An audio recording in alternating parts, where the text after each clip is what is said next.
Hello there. So today we're going to discuss my favorite sport, rock climbing. It's this awesome sport, it's fun and exhilarating, and it's full of physics! Today we will be informing all of you how something so fun like rock climbing can be connected to science. So let's begin. Let's start with three-body diagrams. Three-body diagrams are diagrams that show forces acting on an object. In this case, it's us. Here's a diagram of me gripping onto the wall. So basically the rope isn't really helping me out. Sorry, rope. During this time, a couple things are going on. We obviously have the normal force perpendicular to the wall, towards the right. This makes sure that I don't go straight through the wall, which is helpful. Now because I'm gripping to the wall, there is some sort of an applied force there, kind of doing the same thing as what the normal force is doing. And as always, gravity pointing downwards. What's neat in the upward direction is we've not only got one force, but two forces. A very small tension force because I'm connected to the rope, and of course a static friction force by the belayer. If we were to hypothetically solve this diagram, there are only two forces, therefore they would be in the same order to balance each out. We could also estimate that there would be an acceleration of me climbing up the wall about 0.2 meters per second squared. Oh, I didn't see you there.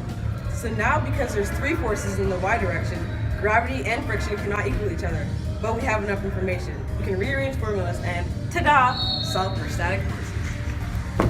The second scenario is basically I'm dangling in the air and on my way down after a long climb. In this case, I really only have two forces acting on me, gravity and the tension force. This is where Newton's second law comes in. The sum of the forces in a direction are equal to mass times the acceleration. So what's next, Dr. Aaron? Well, I'm glad that you asked. Now, because gravity exists, when we've accomplished our goal of reaching the top of the wall, we've got to get down somehow. We've got to use this sick thing called a belayer. There are three types of situations when belaying down. The first one is when the gravity force is bigger than the tension force. This means that there is an acceleration in the downwards direction. The second situation is when the gravity force and the tension force are equal to each other. This means we are moving at constant speed, so the acceleration is 0. Lastly, the gravity force is smaller than the tension force. This means that there is an acceleration in the upwards direction, because we're slowing down as we come to the bottom. In the first situation, we can estimate that the acceleration would be negative 2 meters per second squared.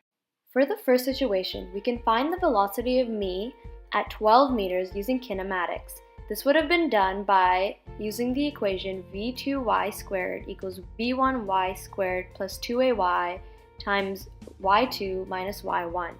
We are already given all of our information, therefore if we plug all our numbers into the equation, we would get 3.6 meters per second.